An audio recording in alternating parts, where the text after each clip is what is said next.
On avait plutôt eu un bon timing sur Apply Materials en avril de l'année, je pense en avril 2023, cette vidéo aussi.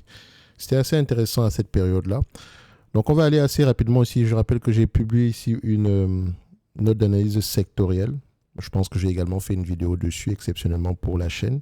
Donc je pense qu'elle est disponible ici pour le départ, pour tout ce qui concerne ici les semi-conducteurs et les équipements ici dans le segment des semi-conducteurs. Je pense également, si je ne me trompe pas, on a dû présenter également une note d'analyse concurrentielle ici, notamment avec les 5 forces de porteurs. Donc on a étudié ici le positionnement concurrentiel des entreprises dans ce secteur d'activité du point de vue des clients, des fournisseurs et des différents concurrents ici. Je pense que c'est disponible ici dans dans le service Top Premium, notamment ici à tout ce qui est le tout inclus, donc le niveau le plus élevé. Donc je vous laisse aller voir ça en description de la vidéo. Alors, je vais aller assez rapidement sur cette compagnie. Stablito, c'est une compagnie cyclique de manière générale. Qui sont les donneurs d'ordre? Pourquoi est-ce que le chiffre d'affaires est en croissance? Voilà des questions que vous devez vous poser. OK? Et n'oubliez pas qu'il faut garder une vue d'ensemble sur l'évolution générale de ce secteur d'activité dans le temps. Donc, malgré le fait que ce soit une compagnie cyclique, on a une croissance séculaire. OK? Donc, ici, on a une croissance des revenus très, très bien. On peut déjà voir que c'est cyclique. D'accord? On a tendance à avoir des pauses dans le temps. Ensuite, on a des marges brutes qui sont plutôt stables. C'est exceptionnel pour une compagnie cyclique d'avoir des marges brutes plutôt stables. On peut également voir que dans le temps, on peut voir que depuis 2011, on a une augmentation des marges brutes. Et c'est une bonne chose, malgré le fait qu'on ait eu plusieurs cycles ici. Ensuite, on regarde l'EBITDA. Si on a également la même information, même chose, j'aime ça. Je peux déjà dire que Apply Material va faire partie de ma watchlist, c'est déjà le cas, c'est parfait. Juste avec ces deux informations-là, parce que je sais que je peux à peu près reconnaître qu'une entreprise intéressante dans ce secteur d'activité. Juste avec ces deux éléments que j'ai présentés. Ensuite, net income, free cash flow, on les compare, histoire de voir si les deux parlent le même langage. Net income et free cash flow vont dans le même sens, on aime ça. Ensuite, dette nette sur EBITDA, les entreprises dans ce secteur d'activité ne doivent pas avoir une énorme dette, donc généralement pas plus que 3 fois les EBITDA, parce que c'est cyclique notamment. Et en période, on ne sait jamais pendant combien de temps peut durer un cycle baissier, donc il faut faire attention ici. Donc, ici, nous avons à peu près une entreprise qui a du cash net, donc elle a la capacité de souffrir. Elle n'a presque jamais perdu d'argent, pour ne pas dire jamais. La dernière fois qu'elle a perdu de l'argent ici, on va se dire que en termes de free cash flow, c'était en 95. OK? Ça fait très, très, très, très, très longtemps. Et entre-temps, avec tous ces différents cycles-là, l'entreprise a eu tendance à gagner de plus en plus d'argent. OK? Alors, par rapport à l'évaluation, je dois vous dire que ce n'est pas facile d'analyser ce type d'entreprise.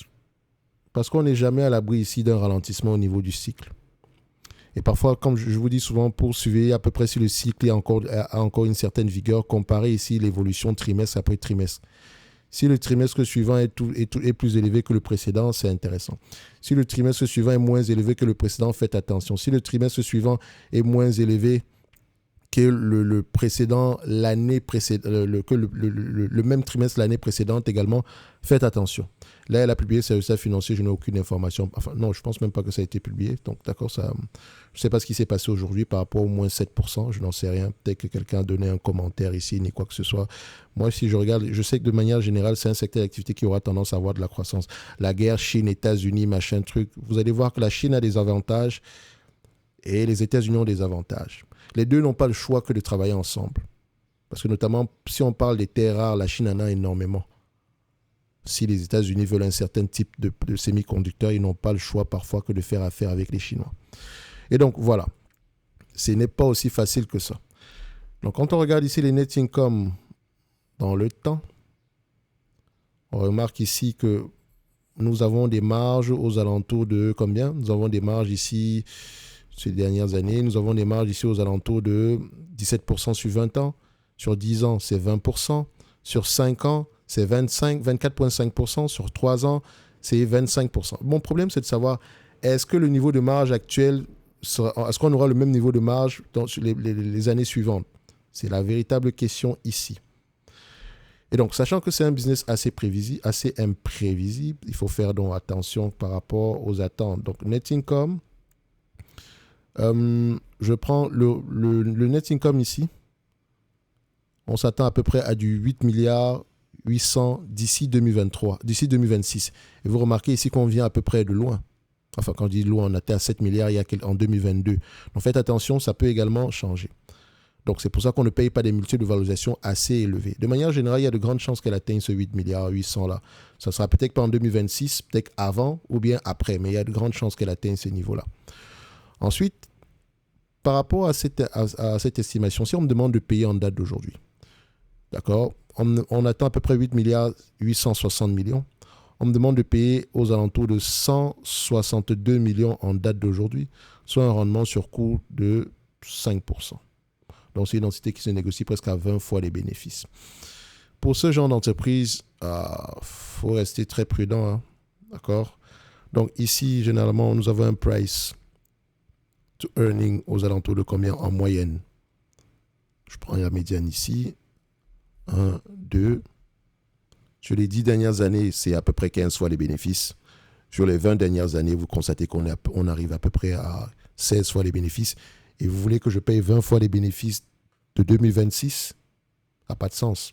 Je préfère payer 15 fois les bénéfices de 2026. Et je le dis ici, c'est parce que le business est cyclique. OK? Donc, on ne paye pas plus que 15 fois les bénéfices. Je devrais même normaliser les résultats. Mais c'est une compagnie en pleine croissance. Donc, 15 fois les bénéfices, ça fait 132 milliards, divisé par le nombre d'actions, à peu près aux alentours de 840, d'accord, divisé par 0,84, ça donne aux alentours de 158 $ l'action. Et donc, dans ma watchlist, je mettrai 158 $ l'action comme target pour Applied Materials. C'est une belle entreprise, mais je ne la regarderai pas avant les 158 $ parce que c'est un business qui est cyclique.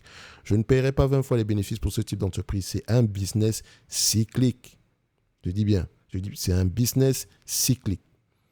Oui, on peut atteindre le 8 milliards en question, mais je veux dire, le cycle peut ralentir avant. De manière séculaire, on a une croissance.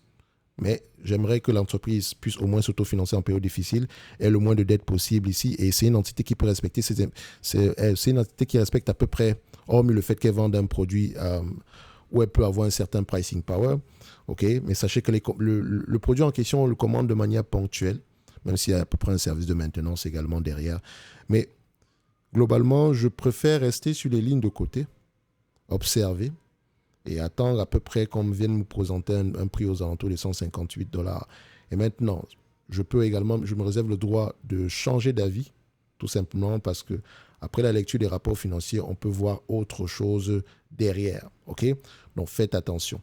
Donc, je mettrai 158 $ ici comme price target, la watchlist en question avec les price targets que vous pouvez retrouver avec les objectifs de prix que vous pouvez retrouver en description de la vidéo, ainsi que le pack du débutant pour les différentes formations ici sur les états financiers, les rapports financiers, sans compter l'accompagnement. Bref, tout est en description de la vidéo. En tout cas, pour moi, sur Applied Materials, je préfère rester prudent et ce n'est que mon avis. Je me réserve d'ailleurs le droit de me tromper. Merci, au revoir.